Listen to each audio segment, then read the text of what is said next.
जय हिंद दोस्तों, स्वागत है आप सभी का आपके अपने परिवार द लॉजिकल साइंस में।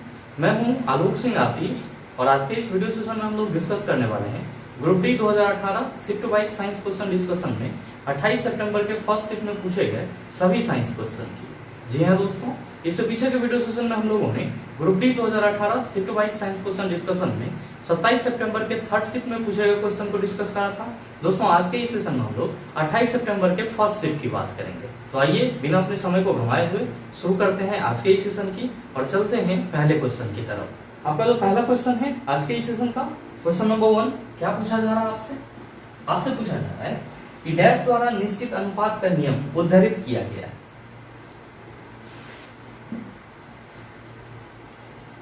आइए दोस्तों, आपका जो पहला क्वेश्चन है आज के इस सेशन का, क्वेश्चन नंबर 1, क्या पूछा जा रहा है आपसे पूछा जा रहा है कि डैश द्वारा निश्चित अनुपात का नियम उद्धृत किया गया है।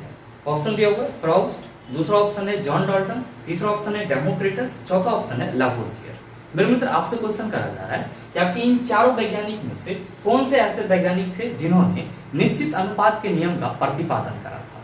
आप कहेंगे कि गुरुजी ये निश्चित अनुपात का नियम क्या होता है। तो मेरे मित्र आप सभी ध्यान में रखेंगे कि जब हम लोग निश्चित अनुपात के नियम की बात करते हैं, जब हम लोग निश्चित अनुपात नियम की बात करते हैं, इसी को हम लोग इंग्लिश में क्या कहते हैं, इसी को हम लोग इंग्लिश में लॉज ऑफ कांस्टेंट प्रोपोर्शन कहते हैं। क्या कहते हैं? लॉज ऑफ कांस्टेंट प्रोपोर्शन कहते हैं, या फिर इसी को हम लोग दूसरे नाम से क्या कहते हैं, तो लॉज ऑफ डेफिनिट प्रोपोर्शन कहते हैं। तो आपको जो सुविधा लगे आप उसको याद रख सकते हैं। आप सबों के मन में चल रहा होगा कि गुरुजी ये है क्या। तो मेरे मित्र आप सभी ध्यान में रखेंगे कि जो आपका निश्चित अनुपात नियम है ये क्या है, तो लॉज ऑफ केमिकल कॉम्बिनेशन है। क्या है ये? Laws of chemical combination. ध्यान में रखेंगे कि लॉज ऑफ केमिकल कॉम्बिनेशन को हम लोग हिंदी में क्या कहते हैं, तो इसी को हम लोग हिंदी में रासायनिक संयोग का नियम कहते हैं। क्या कहते हैं? रासायनिक संयोग का नियम कहते हैं। और मेरे मित्र ध्यान में रखिएगा कि laws of chemical combination chemistry का बहुत ही बेसिक और आप कह सकते हो फंडामेंटल लॉज है। और अगर आप केमिस्ट्री पढ़ना स्टार्ट करते हैं तो आपको इस लॉ के बारे में जानना ही जानना चाहिए। आप सभी क्या कहेंगे कि गुरुजी निश्चित अनुपात नियम जो है वो क्या है, रासायनिक संयोग का नियम। अब सवाल ये है, ये निश्चित अनुपात नियम है क्या। तो मेरे मित्र आप सभी ध्यान में रखेंगे कि जब भी हम लोग बात करते हैं लॉज ऑफ कांस्टेंट प्रोपोर्शन की, ये क्या है, तो हम सभी क्या कहते हैं कि गुरुजी किसी भी रासायनिक यौगिक में जो उसके अवयवी तत्व होते हैं वे हमेशा एक निश्चित अनुपात में होते हैं। और यही क्या कहलाता है, हमारा निश्चित अनुपात का नियम कहलाता है। जैसे अगर आप बात करते हो H2O की, तो H2O में वाटर में हाइड्रोजन और ऑक्सीजन का रेशियो कितना होता है। आप कहते हैं कि गुरुजी 1:8 होता है। तो हम सभी क्या कहते हैं, ये जो हमारा वाटर है इसको हम कुआं से निकाल के ले आए, या फिर चापाकल से निकाले, या फिर हम अपने सिंटेक्स से निकाले, या फिर नदी का ले आए, कहीं से भी लाएंगे उसमें हाइड्रोजन और ऑक्सीजन का रेशियो कितना होगा, 1:8 होगा। तो निश्चित अनुपात का नियम क्या कहता है कि किसी भी रासायनिक यौगिक के जो अवयवी तत्व होते हैं वे हमेशा एक निश्चित अनुपात में जुड़े हुए रहते हैं। और मेरे मित्र आप सभी ध्यान में रखेंगे ये जो आपका निश्चित अनुपात का नियम है इसका प्रतिपादन किस वैज्ञानिक के द्वारा किया गया था, यानी कि इसके बारे में बताया किसके द्वारा गया है। आप सभी याद रखना कि जोसेफ प्राउस्ट के द्वारा बताया गया था। किसके द्वारा बताया गया था, तो आप सभी क्या कहेंगे, जोसेफ प्राउस्ट के द्वारा बताया गया था। तो आपसे जो क्वेश्चन पूछा जा रहा है उसका सीधा सीधा आंसर क्या हो जाएगा, आप सभी कहेंगे गुरुजी option number A is the right answer of this question. मेरे मित्र आप सभी ध्यान में रखेंगे कि आपके क्वेश्चन में जो लावोसियर का नाम दिया हुआ है उन्होंने भी क्या करा था, तो रासायनिक संयोग का नियम दिया था। और आप सभी क्या कहेंगे कि गुरुजी जो हम लोग बात करते हैं द्रव्यमान संरक्षण सिद्धांत के बारे में, किसके बारे में, द्रव्यमान संरक्षण सिद्धांत के बारे में, जिसको हम लोग इंग्लिश में क्या कहते हैं, इसी को हम लोग इंग्लिश में लॉज ऑफ मास कंजर्वेशन कहते हैं। लॉज ऑफ मास कंजर्वेशन कहते हैं और हिंदी में क्या कहते हैं, द्रव्यमान संरक्षण सिद्धांत। और द्रव्यमान संरक्षण सिद्धांत जो कि आपका रासायनिक संयोग का एक नियम है, इसका प्रतिपादन किसने करा था, तो आपके ऑप्शन डी में जो लावोसियर दिया हुआ है उन्होंने क्या करा था, तो आप सभी याद रखेंगे द्रव्यमान संरक्षण सिद्धांत का प्रतिपादन किया था। आप कहेंगे कि गुरुजी ये द्रव्यमान संरक्षण सिद्धांत क्या होता है। तो मेरे मित्र आप सभी ध्यान में रखेंगे कि लावोसियर के अनुसार किसी भी रासायनिक अभिक्रिया में जितना द्रव्यमान में हम रिएक्टेंट डालेंगे, अभिकारक डालेंगे, हमारा प्रोडक्ट जो होगा उतना ही बनेगा। मतलब साफ है लैवोजियर के अनुसार कि कहीं पे भी रासायनिक अभिक्रिया हो रही है तो उस अभिक्रिया में जितना अभिकारक डाला जाएगा उतना ही हमारा क्या होगा, प्रतिफल बनेगा। यानी कि जो अभिकारक का द्रव्यमान होगा उसमें कोई लॉस नहीं होगा या उसमें कोई गेन नहीं होगा, टोटल का टोटल द्रव्यमान क्या होगा, कंजर्व होगा। तो आप सभी क्या कहेंगे कि मूलतः रासायनिक संयोग के दो नियम है, निश्चित अनुपात का नियम और द्रव्यमान संरक्षण सिद्धांत का नियम। हालांकि और भी नियम है रासायनिक संयोग के, लेकिन आपके एग्जाम में बार बार इसी दोनों से क्वेश्चन पूछे जाते हैं। तो आप क्या कहेंगे कि गुरुजी जब भी निश्चित अनुपात नियम की बात करी जाएगी तो हम लोग सीधे शब्दों में कहेंगे कि किसी भी रासायनिक यौगिक में उसके जो अवयवी तत्व होते हैं वे हमेशा एक निश्चित अनुपात में होते हैं और इसी को क्या बोला जाता है, तो निश्चित अनुपात का नियम बोला जाता है, जिसका प्रतिपादन जोसेफ प्राउस नामक वैज्ञानिक ने करा था। और अगर हम लोग बात करते हैं द्रव्यमान संरक्षण सिद्धांत की तो क्या कहते हैं कि हर एक रासायनिक अभिक्रिया में जितना अभिकारक डाला जाएगा उतना ही प्रतिफल तैयार होगा, यानी कि अभिकारक का जो द्रव्यमान होगा वो पूरे के पूरे संरक्षित रहेगा। और इस नियम को किसने प्रतिपादित किया, आप कहेंगे लैवोजियर। आप कहेंगे कि गुरुजी ये दोनों चीज तो हमारा क्लियर हो गया, लेकिन ये बताओ हमारे ऑप्शन में तो जॉन डाल्टन भी दिया हुआ है, तो कहने की कोई जरूरत नहीं है। कभी भी आपसे कोई भी पूछे कि सबसे पहले परमाणु सिद्धांत का प्रतिपादन किसने करा था, तो आप कहेंगे डाल्टन ने करा था। किसने करा था, जॉन डाल्टन ने करा था। आप कहेंगे कि गुरुजी हमारे ऑप्शन में डेमोक्रिटस है, तो मेरे मित्र इसमें भी कहने की कोई जरूरत नहीं है। आप सबों को मालूम होगा कि जब प्राचीन समय में परमाणु एक अविभाज्य कण है, इस पे कंट्राडिक्शन चल रहा था, तो उस समय बहुत सारे ऐसे दार्शनिक लोग भी थे जिन्होंने अपना अपना मत रखा था। और आप सभी क्या कहते हैं कि गुरुजी जो दार्शनिक अपना मत रखा था परमाणु अविभाज्य होते हैं, उस क्रम में एक भारतीय दार्शनिक महर्षि कणाद भी थे जिन्होंने क्या बताया कि पदार्थ का सबसे छोटा अविभाज्य कण परमाणु होगा। और फिर अगर हम लोग ग्रीक दार्शनिक की बात करते हैं तो ग्रीक दार्शनिक में डेमोक्रिटस और ल्यूसिपस आ जाता है, जिन्होंने क्या बताया कि किसी भी पदार्थ का जो सबसे छोटा अविभाज्य कण होगा वो क्या कहलाएगा, परमाणु कहलाएगा। तो आप सभी क्या कहेंगे कि परमाणु अविभाज्य है, इसके बारे में भारतीय दार्शनिक महर्षि कणाद ने बताया था। और साथ ही साथ अगर ग्रीक दार्शनिक की बात की जाएगी तब आप किसका नाम लेंगे, डेमोक्रिटस और ल्यूसिपस का नाम लेंगे। उम्मीद करते हैं समझ पाएंगे। चलते हैं अगले क्वेश्चन की तरफ। आपका जो अगला क्वेश्चन है क्वेश्चन नंबर 2, बड़ा ही आसान सा सवाल आपसे पूछा जा रहा है कि मनुष्य के गुर्दे के निस्यंदन की इकाइयों को डैश कहते हैं। ऑप्शन दिया हुआ है न्यूट्रॉन्स, दूसरा ऑप्शन है नेफ्रॉन्स, तीसरा ऑप्शन है न्यूरॉन और चौथा ऑप्शन है प्रोटॉन्स। क्या होगा इसका आंसर?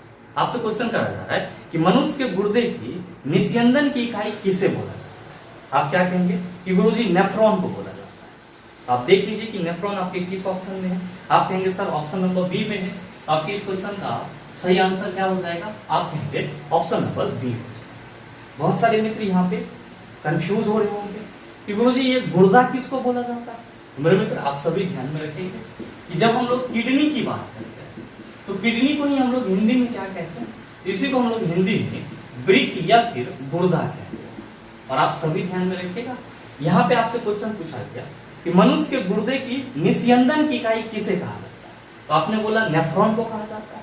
तो अगर आपसे क्वेश्चन ये पूछा जाए कि जो मनुष्य का गुर्दा होता है इसका रचनात्मक, गुर्दा का रचनात्मक एवं क्रियात्मक इकाई किसे बोला जाता है, गुर्दा का रचनात्मक एवं क्रियात्मक इकाई किसे बोला जाता है, यानी कि स्ट्रक्चरल एंड फंक्शनल यूनिट किसे बोला जाता है, तब आप सभी किसका नाम लेंगे, तब भी आप सभी नेफ्रॉन का ही नाम लेंगे।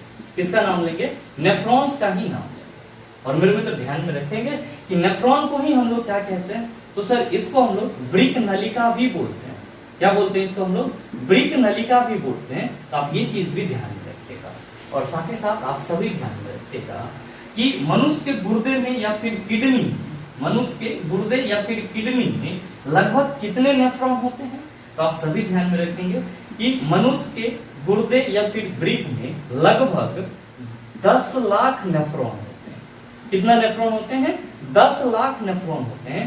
आप ये चीज भी ध्यान में रखेंगे। और अगर क्वेश्चन आपसे ये पूछा जाए कि मनुष्य के गुर्दे में लगभग 10 वृक्क नलिका होते हैं, तब भी आपका आंसर क्या होगा, आप कहेंगे 10 लाख ही होगा। काहे, तो नेफ्रॉन को क्या बोला जाता है, वृक्क नलिका बोला जाता है। आप कहेंगे कि गुरुजी हमारे ऑप्शन में न्यूट्रॉन्स दिया हुआ है, ये बताओ न्यूट्रॉन क्या होता है। तो भाई मेरे कहने की कोई जरूरत नहीं है, आप सबों को मालूम है कि जब हम लोग एटम के उप परमाणु कण की बात करते हैं, सब एटॉमिक पार्टिकल्स की बात करते हैं, या फिर जब भी हम लोग एटम के मौलिक कण की बात करते हैं यानी कि एटम के फंडामेंटल पार्टिकल्स की बात करते हैं, तो क्या कहते हैं। तो गुरुजी हम लोग कहते हैं कि electron, proton and neutron are known as subatomic particles of the atom, या फिर हम लोग ये भी कहते हैं कि electron, proton and neutron are known as fundamental particles of atom. मतलब ये हुआ कि कोई भी जो परमाणु होता है वो मूल रूप से किससे बने होते हैं, तो इलेक्ट्रॉन, प्रोटॉन और न्यूट्रॉन से बने होते हैं। तो आपके पहले ऑप्शन में न्यूट्रॉन्स दिया हुआ है, तो आप समझ जाएंगे क्या ये परमाणु का उप परमाणु कण है या फिर ये क्या है, मौलिक कण है। आप कहेंगे कि गुरुजी हमारे ऑप्शन में न्यूरॉन दिया हुआ है, भाई मेरे ये तंत्रिका तंत्र का हिस्सा। आप कहिएगा कि सर हमारे ऑप्शन में प्रोटॉन भी दिया हुआ है, आप क्या कहेंगे, गुरुजी जब प्रोटॉन और न्यूट्रॉन और साथ ही इलेक्ट्रॉन आपने तीनों को उप परमाणु कण या मौलिक कण बोला है, जाहिर सी बात है कि प्रोटॉन भी हमारा क्या होगा, आप कहेंगे एटम के फंडामेंटल पार्टिकल होंगे या फिर सब एटॉमिक पार्टिकल्स होंगे। उम्मीद करते हैं समझ पाएंगे। चलते हैं अगले क्वेश्चन की तरफ। आपका जो अगला क्वेश्चन है आइए दोस्तों, आपका जो अगला क्वेश्चन है क्वेश्चन नंबर 3, क्या पूछा जा रहा है आपसे पूछा जा रहा है कि जिस बिंदु पर सभी किरणें मिलती है को डैश कहते हैं। ऑप्शन दिया हुआ है अपर्चर, दूसरा ऑप्शन है मुख्य धुरी, तीसरा ऑप्शन है पोल, चौथा ऑप्शन है फोकस।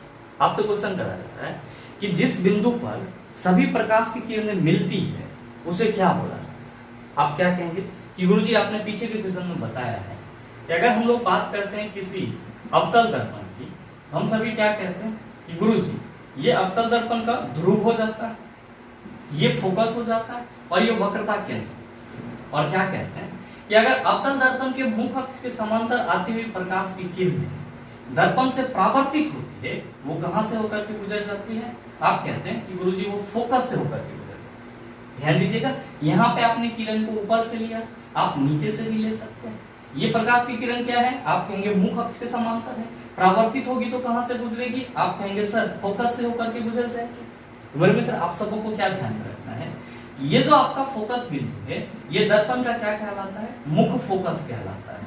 और हमेशा ध्यान में रखेंगे कि गोलीय दर्पण में अगर दर्पण हमारा अवतल होगा तो क्या होगा, इसमें मुख्य अक्ष के समांतर आती हुई प्रकाश की किरणें परावर्तन के बाद कहां से गुजर जाएगी, आप कहेंगे मुख्य फोकस से होकर के गुजर जाएगी। और साथ ही ध्यान में रखेंगे कि ध्रुव से लेकर के फोकस तक की जो दूरी होगी इसको हम लोग फोकस दूरी बोलते हैं या फिर फोकल लेंथ बोलते हैं। और साथ ही आप सभी ध्यान में रखेंगे कि किसी भी दर्पण के जिस साइड से परावर्तन की घटना होती है उसी को क्या बोला जाता है, अपर्चर बोला जाता है। क्या बोला जाता है, अपर्चर बोला जाता है। तो आपके लिए ये भी इंपॉर्टेंट है, आप इसका भी खास ख्याल रखें।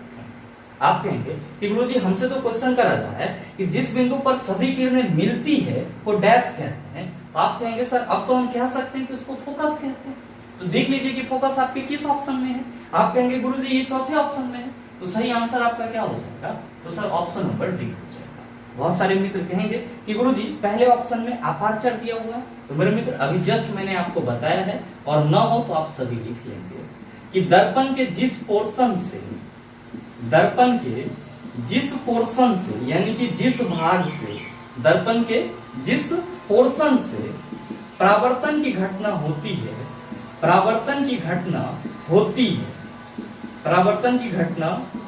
है उसे क्या कहा जाता है, आप सभी याद रखना, अपर्चर कहा जाता है। क्या कहा जाता है, अपर्चर कहा जाता है। आप कहेंगे कि गुरुजी हमारे ऑप्शन में तो मुख्य धुरी भी दिया हुआ, तो मेरे मित्र आप सभी ध्यान में रखेंगे कि मुख्य धुरी का मतलब क्या हुआ, मुख्य अक्ष हुआ, और ये पी से लेकर के सी तक की दूरी क्या कहलाती है, तो मुख्य धुरी या फिर मुख्य अक्ष कहलाता है।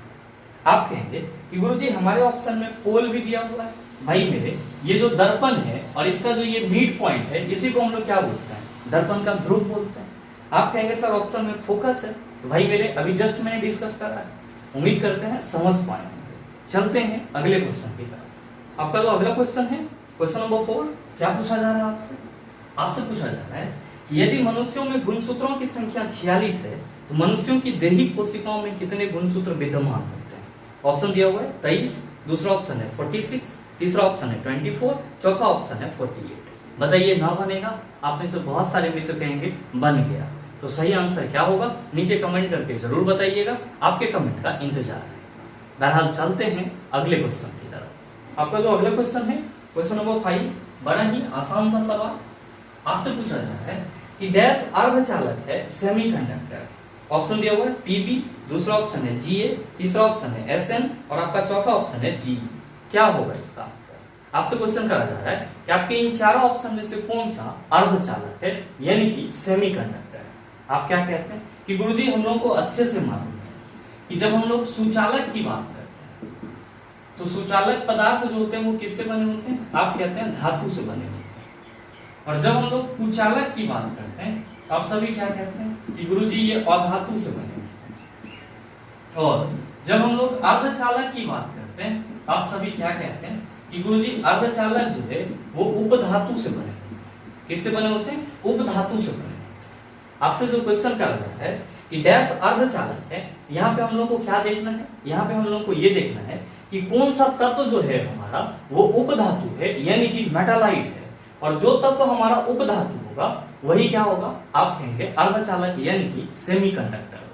आप सभी क्या कहते हैं कि गुरुजी पहले ऑप्शन में हमारा पीबी दिया हुआ है जो कि आपका क्या है? आप कहते हैं इसी को सर लेड भी बोलते हैं या शुद्ध हिंदी में इसी को सीसा बोला जाता है। और जो आपका पीबी है ये क्या होता है? आप कहते हैं कि गुरुजी ये मेटल होता है। क्या होता है? मेटल होता है। आपको क्या ढूंढना है? मेटालाइट ढूंढना है। ध्यान देंगे कि आपका अगला ऑप्शन क्या है? आपका अगला ऑप्शन है जीए, जिसका पूरा नाम क्या होता है? इसी का पूरा नाम होता है गैलियम। और गैलियम मेटल की जो मेल्टिंग पॉइंट होती है वो बहुत ही कम होती है, और इसीलिए अगर आप इसको अपने हाथ पे भी रखोगे ये क्या हो जाएगा? तो सर ये वाष्प बन करके उड़ना शुरू हो जाएगा। आप सभी क्या कहेंगे कि गुरुजी तब तो गैलियम जो है वो भी हमारा मेटल ही हो जाएगा। बिल्कुल सर। और ध्यान देंगे कि आपके अगले ऑप्शन में एसएन, जिसको हम लोग क्या कहते हैं? तो एसएन को ही हम लोग टीन कहते हैं, और कहने की कोई जरूरत नहीं है, ये भी आपका क्या है? आप कहेंगे मेटल है। आप कहेंगे कि गुरुजी हमारे अगले ऑप्शन में जीई दिया हुआ है। तो मेरे मित्र आप सभी ध्यान में रखना, इसी को हम लोग क्या कहते हैं? जर्मेनियम कहते हैं। और जर्मेनियम क्या है? आप कहेंगे उपधातु है, और आपको क्या ढूंढना था? उपधातु को ही ढूंढना था। तो जाहिर सी बात है कि जर्मेनियम जो है वो क्या होगा? आप कहेंगे अर्धचालक। तो आप बताइए कि आपके इस क्वेश्चन का सही आंसर क्या हो जाएगा? आप कहेंगे sir option number D is the right answer of this question. उम्मीद करते हैं समझ पाएंगे। चलते हैं अगले क्वेश्चन की तरफ। आपका जो अगला क्वेश्चन है क्वेश्चन नंबर 6, बड़ा ही आसान सा सवाल आपसे पूछा जाता है। एटॉमिक नंबर 18 का एक तत्व आवर्त सारणी के डैश आवर्त में उपस्थित होता है। ऑप्शन दिया हुआ है 3rd, दूसरा ऑप्शन है 4th, तीसरा ऑप्शन है 6th और चौथा ऑप्शन है 5th। आपसे क्वेश्चन करा जा रहा है कि जो 18 परमाणु संख्या वाला तत्व होता है वो आवर्त सारणी के किस आवर्त में पाया जाता है? आप सभी क्या कहेंगे कि गुरुजी आपने कई बार बताया कि किसी भी तत्व के परमाणु में जितनी कक्षाएं होती है वही कक्षा संख्या उस तत्व का आवर्त सारणी में आवर्त को निर्धारित करता है। इसका मतलब ये हुआ कि अगर किसी तत्व के परमाणु में 2 कक्षा है वो तत्व आवर्त सारणी के दूसरे आवर्त में पाया जाएगा, और अगर किसी तत्व के परमाणु में 3 कक्षा है तो वो आवर्त सारणी के तीसरे आवर्त में पाया जाएगा। ध्यान दीजिएगा, आपके क्वेश्चन में कहा जा रहा है कि परमाणु संख्या 18 वाले तत्व आवर्त सारणी के किस आवर्त में मिलेंगे। तो आप क्या कहेंगे कि गुरुजी जब परमाणु संख्या 18 की बात की जा रही है हम लोग क्या कहेंगे कि ये तत्व हमारा आर्गन है, और जाहिर सी बात है इसमें टोटल नंबर ऑफ इलेक्ट्रॉन कितना होगा? आप कहेंगे कि गुरुजी 18 होगा। क्यों? क्योंकि इसका परमाणु संख्या है 18। अब हम लोग क्या करते हैं कि जो यहाँ पे हमारा टोटल इलेक्ट्रॉन है उसको आर्गन के परमाणु के कक्षा में वितरित कर देते हैं। आप क्या कहेंगे कि गुरुजी पहले कक्षा में 2 इलेक्ट्रॉन जाएगा, दूसरे में 8 और तीसरे में 8 जाएगा। आप क्या देख रहे हैं कि कुल मिलाकर के आर्गन में सेल कितने हैं? आप कहेंगे 1 2 3। ये जो आपका आर्गन है वो आवर्त सारणी के किस आवर्त में पाया जाएगा? आप कहेंगे तीसरे आवर्त में। आपके इस क्वेश्चन का सही आंसर क्या होगा? आप सभी कहिएगा sir option number A is the right answer of this question. उम्मीद करते हैं समझ पाएंगे। चलते हैं अगले क्वेश्चन की तरफ। आपका जो अगला क्वेश्चन है क्वेश्चन नंबर 7, क्या पूछा जा रहा है आपसे? आपसे पूछा जा रहा है कि पृथ्वी के आवरण में गैसों के साथ मिश्रित पिघले हुए पदार्थ को कहा जाता है। ऑप्शन दिया हुआ है कोर, दूसरा ऑप्शन है हीलियम, तीसरा ऑप्शन है लावा, चौथा ऑप्शन है मैग्मा। क्या होगा इसका आंसर? आपसे क्वेश्चन करा जा रहा है कि पृथ्वी के आवरण में गैसों के साथ जो मिश्रित पिघले हुए पदार्थ होते हैं उसे क्या बोला जाता है? तो आप सभी याद रखना, उसे मेग्मा बोला जाता है। क्या बोला जाता है? मेग्मा। न हो तो आप सभी नोट कर लें। जब भी बात की जाएगी मेग्मा की तो आप क्या कहेंगे कि पृथ्वी के सतह के नीचे, पृथ्वी के सतह के नीचे गैसों के साथ मिश्रित पिघले हुए पदार्थ को, मिश्रित पिघले हुए पदार्थ को क्या बोला जाता है? तो आप सभी याद रखना, मेग्मा बोला। क्या बोला जाता है? मेग्मा बोला जाता है। तो आपसे जो क्वेश्चन करा जा रहा है उसका सही आंसर क्या होगा? आप कहेंगे कि गुरुजी ऑप्शन डी में मैग्मा दिया हुआ है, तो सही आंसर जो है वो ऑप्शन नंबर डी हो जाएगा। बहुत सारे मित्र कहेंगे कि गुरुजी हमारे ऑप्शन में तो कोर भी दिया हुआ है। तो मेरे मित्र आप सभी ध्यान में रखना कि पृथ्वी के मुख्यतः 3 भाग होते हैं। कौन कौन सा? क्रस्ट, फिर कौन होता है? मेंटल, और फिर कौन होता है? कोर। तो हम लोग क्या कहते हैं कि पृथ्वी का जो सबसे ऊपरी भाग होता है उसे क्रस्ट बोला जाता है, और जो बीच वाला भाग होता है इसे मेंटल बोला जाता है, और साथ ही साथ पृथ्वी का जो सबसे निचला सतह होता है इसे क्या बोला जाता है? कोर बोला जाता है। आप कहेंगे कि सर हमारे ऑप्शन में लावा भी दिया हुआ है। तो मेरे मित्र आप सभी ध्यान में रखेंगे कि जब हम लोग लावा की बात करते हैं तो क्या कहते हैं? हम लोग कहते हैं कि मेग्मा का बाहर निकलने वाला रूप, मेग्मा का बाहर निकलने वाला रूप, बाहर निकलने वाला रूप क्या कहलाता है? लावा कहलाता है। क्या कहलाता है? लावा कहलाता है। अब इसको भी ध्यान में रखें। उम्मीद करते हैं समझ पाएंगे। चलते हैं अगले क्वेश्चन की तरफ। आपका तो अगला क्वेश्चन है क्वेश्चन नंबर 8। क्या पूछा जा रहा है आपसे? आपसे पूछा जा रहा है कि डैश में कार्बोनिल ग्रुप नहीं होता है। ऑप्शन दिया हुआ है कीटोन, दूसरा ऑप्शन है कार्बोक्सिलिक एसिड, तीसरा ऑप्शन है एथेनॉल, चौथा ऑप्शन है एल्डिहाइड।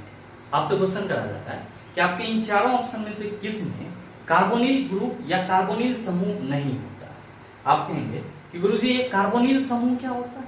मेरे मित्र आप सभी ध्यान रखेंगे कि जब हम लोग कार्बोनिल समूह की बात करते हैं, जब हम लोग कार्बोनिल समूह की बात करते हैं हम सभी क्या कहते हैं कि कार्बोनिल समूह में कार्बन और ऑक्सीजन के बीच में डबल बॉन्ड होता है। कार्बन और ऑक्सीजन के बीच में क्या होता है? डबल बॉन्ड होता है, और कुछ इस तरह से इसका क्या होता है? तो स्ट्रक्चर होता है। किसका? कार्बोनिल समूह का। और ऐसे हम लोग क्या कहते हैं? हम सभी कहते हैं कि गुरुजी ये जो CO है ये क्या कहलाता है? कार्बोनिल समूह का फंक्शनल ग्रुप कहलाता है। आप सभी ध्यान में रखेंगे कि जब हम लोग कार्बोनिल समूह की बात करते हैं, यानी कि वैसा समूह जिसमें कार्बन और ऑक्सीजन के बीच में डबल बॉन्ड रहता है, इस तरह के 3 ऑर्गेनिक कंपाउंड का समूह हम लोग को देखने को मिल जाता है। कौन कौन सा? तो पहला है आपका एल्डिहाइड। पहला कौन सा है? एल्डिहाइड।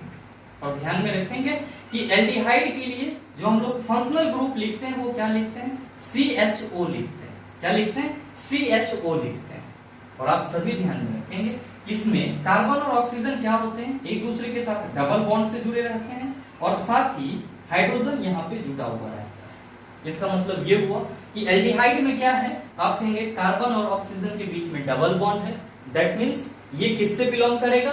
कार्बोनिल समूह से बिलोंग। इसी तरह अगर हम लोग बात करते हैं कीटोन समूह की, अगर हम लोग बात करते हैं किसकी? कीटोन समूह की, तो हम सभी क्या कहते हैं कि गुरुजी जो हमारा कीटोन समूह होता है इसका जो फंक्शनल ग्रुप होता है वो होता है RCOR। क्या होता है? RCOR। मेरे मित्र ध्यान रखें, यहाँ पे जो आपका ये कीटोन समूह है उसके फंक्शनल ग्रुप का सिंबल ये होता है। लेकिन अगर हम लोग बात करते हैं किसकी? बात करते हैं इसके स्ट्रक्चरल फॉर्मूला की, तो क्या कहते हैं कि गुरुजी कार्बन और ऑक्सीजन के बीच में डबल बॉन्ड होता है, और ये दोनों जो R है ये दोनों R कार्बन के साथ कुछ इस तरह से जुटे हुए रहते हैं, और R जो है वो हमारा क्या कहलाता है? आप कहते हैं कि गुरुजी ये हमारा एल्कील समूह कहलाता है। क्या कहलाता है? एल्कील समूह कहलाता है। और ध्यान में रखेंगे कि आपका एक और ऑर्गेनिक कंपाउंड है जिसमें क्या होता है? कार्बोनिल समूह होता है, और उसको हम लोग क्या कहते हैं? उसको हम लोग कार्बोक्सिलिक एसिड कहते हैं। क्या कहते हैं? कार्बोक्सिलिक अम्ल कहते हैं। और मेरे मित्र आप सभी ध्यान में रखेंगे कि कार्बोक्सिलिक अम्ल का जो फंक्शनल ग्रुप होता है वो होता है COOH। और ध्यान में रखिएगा इसमें क्या होता है, इसमें आपका कार्बन जो है एक ऑक्सीजन के साथ सिंगल बॉन्ड के साथ जुड़ा हुआ रहता है, और फिर इसके साथ कौन रहता है? तो हाइड्रोजन रहता है, और साथ ही जो आपका दूसरा ऑक्सीजन है वो कार्बन के साथ किस बॉन्ड में रहता है? डबल बॉन्ड में रहता है। और ये क्या हो जाता है? आपका कार्बोक्सिलिक अम्ल का जो फंक्शनल ग्रुप है उसका स्ट्रक्चरल फार्मूला हो जाता है। आप क्या देख रहे हैं कि जो कार्बोनिल समूह है ये बेसिकली आपको यहाँ पे कार्बोनिल लिखा गया है, तो आप लोग इसको सही लिखेंगे सर, कार्बोनिल समूह। तो जो कार्बोनिल समूह है इसके अंतर्गत कौन कौन से ऑर्गेनिक कंपाउंड का समूह आ जाता है? आप कहेंगे एल्डिहाइड, कीटोन, कार्बोक्सिलिक अम्ल। क्या है? इन तीनों में क्या है? तो एक कार्बन जो है वो ऑक्सीजन के साथ डबल बॉन्ड में जुड़ा हुआ है। आपसे क्वेश्चन क्या करा जा रहा है? क्वेश्चन करा जा रहा है कि डैश में कार्बोनिल ग्रुप नहीं होता है। आपने क्या कहा कि गुरुजी कीटोन में भी होगा, साथ ही साथ कार्बोक्सिलिक अम्ल में भी होगा, यानी कि जो आपका पहला ऑप्शन है और जो दूसरा ऑप्शन है इस दोनों में कार्बोनिल समूह होगा। और आपका तीसरा ऑप्शन है एथेनॉल। आप क्या कहते हो कि गुरुजी जो हमारा इथेनॉल होता है इसका फार्मूला होता है C2H5OH, C2H5OH। और यहाँ पे कहीं पे भी कार्बन और ऑक्सीजन के बीच में डबल बॉन्ड नहीं है, और ये जो हमारा C2H5OH इथेनॉल है एक्चुअली में ये अल्कोहल ग्रुप का कंपाउंड होता है और इसमें कार्बोनिल समूह नहीं पाया जाता है। तो आपके इस क्वेश्चन का सही आंसर क्या होगा? आप कहेंगे ऑप्शन नंबर सी हो जाएगा। बहुत सारे मित्र कहेंगे कि गुरुजी हमारे अगले ऑप्शन में एल्डिहाइड दिया हुआ है, तो भाई मैंने सबसे पहले एल्डिहाइड को ही डिस्कस करा है। उम्मीद करते हैं समझ पाए होंगे। चलते हैं अगले क्वेश्चन की तरफ। आपका जो अगला क्वेश्चन है क्वेश्चन नंबर 9, क्या पूछा जा रहा है आपसे? आपसे पूछा जा रहा है कि एक वस्तु 4 सेकंड में 10 मीटर और फिर 2 सेकंड में 14 मीटर की यात्रा करती है, वस्तु की औसत गति कितनी है? बताइए। ना बनेगा? आप कहेंगे गुरुजी आसानी से बन जाएगा। तो सही आंसर क्या होगा? नीचे कमेंट करके जरूर बताइएगा, आपके कमेंट का इंतजार रहेगा। बहरहाल चलते हैं अगले क्वेश्चन की तरफ। आपका जो अगला क्वेश्चन है क्वेश्चन नंबर 10, क्या पूछा जा रहा है आपसे? आपसे पूछा जा रहा है कि एक मिश्रण नीले लिटमस को लाल में बदल देता है, उसका पीएच डैश होने की संभावना। ऑप्शन दिया हुआ है 6, दूसरा ऑप्शन है 9, तीसरा ऑप्शन है 7, चौथा ऑप्शन है 8। क्या होगा इसका आंसर? आपसे क्वेश्चन करा जा रहा है कि कोई मिश्रण है जो नीले लिटमस को लाल में बदल देता है, आपसे ये पूछा जा रहा है कि उस मिश्रण का पीएच वैल्यू क्या होगा। आप क्या कहेंगे कि गुरुजी यहाँ पे जो हमारा लिटमस पेपर है वो नीला से क्या हो जा रहा है? तो आप कहेंगे गुरुजी नीला से लाल हो जा रहा है। और मैंने आपको क्या ट्रिक बताया है कि जैसे ही लाल आए इसके अंत में क्या है? लौ, और अम्ल के अंत में क्या है? आप कहते कि गुरुजी लौ। यानी कि वैसा कोई भी पदार्थ जो नीला लिटमस को लाल कर देगा, वैसा कोई भी पदार्थ जो नीला लिटमस को लाल कर देगा उसकी प्रकृति कैसी होगी? आप कहेंगे अम्लीय होगी। और जितने भी अम्लीय नेचर वाले या अम्लीय प्रकृति वाले पदार्थ होते हैं उसका पीएच वैल्यू क्या है? 7 से कम होता है। क्या होता है उसका पीएच वैल्यू? आप कहेंगे 7 से कम होता है। मेरे मित्र आपसे क्वेश्चन क्या करा जा रहा है? क्वेश्चन करा जा रहा है कि एक मिश्रण नीले लिटमस को लाल में बदल देता है, तो नीला लिटमस लाल में चेंज हो रहा है, मतलब मिश्रण हमारा क्या है? तो आप कहेंगे अम्लीय है। आपसे पूछा जा रहा है कि इसका पीएच वैल्यू क्या होगा? आप कहेंगे 7 से कम। तो आप देख लीजिए कि आपके ऑप्शन में 7 से कम क्या है। आप कहेंगे कि गुरुजी पहले ऑप्शन में 6 दिया हुआ है और ये क्या है? 7 से कम है। दूसरे ऑप्शन में 9 दिया हुआ है, 7 से ज्यादा है। तीसरे ऑप्शन में 7 दिया हुआ है, हमको क्या ढूंढना है? 7 से कम ढूंढना है। तो हमारा ऑप्शन बी और ऑप्शन सी क्या होगा सर? बाहर हो जाएगा। और हमारा चौथा ऑप्शन है 8, ये 7 से ज्यादा है।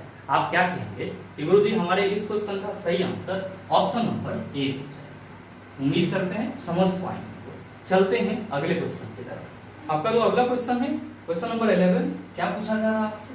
आपसे पूछा जा रहा है कि 100 वाट के एक इलेक्ट्रिक बल्ब का प्रयोग प्रतिदिन 8 घंटों के लिए किया जाता है। एक दिन में बल्ब द्वारा प्रयुक्त की जाने वाली ऊर्जा डैश यूनिट है। बताइए। ना बनेगा?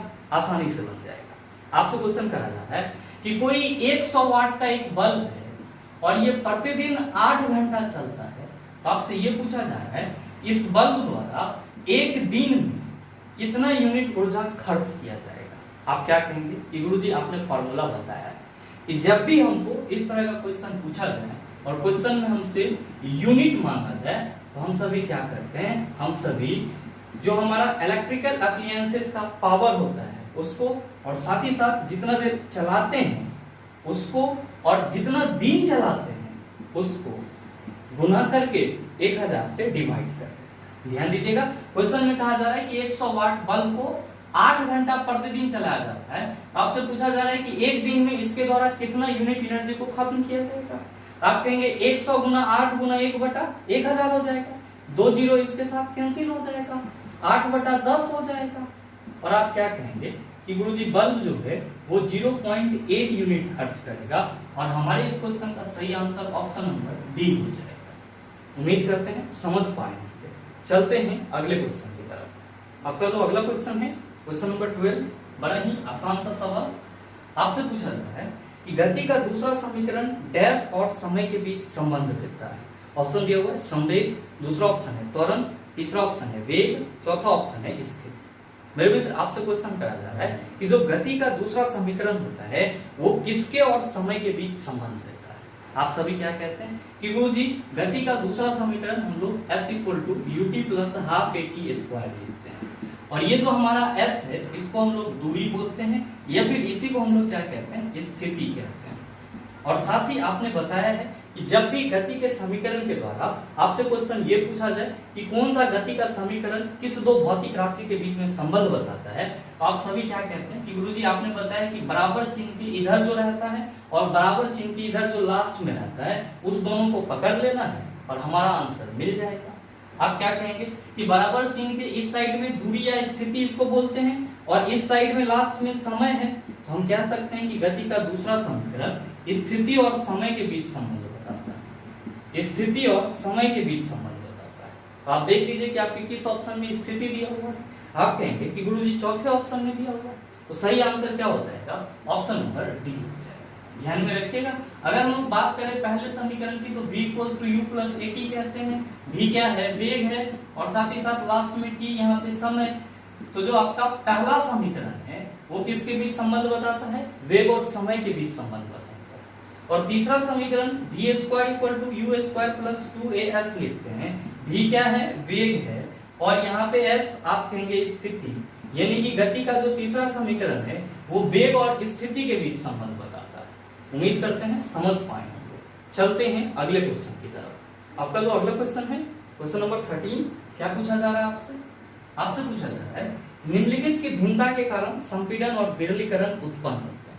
ऑप्शन दिया हुआ है किरण का अपवर्तन, दूसरा ऑप्शन है तापमान में अंतर, तीसरा ऑप्शन है हवा का दबाव, और चौथा ऑप्शन है चुंबकीय अंतर। क्या होगा इसका आंसर?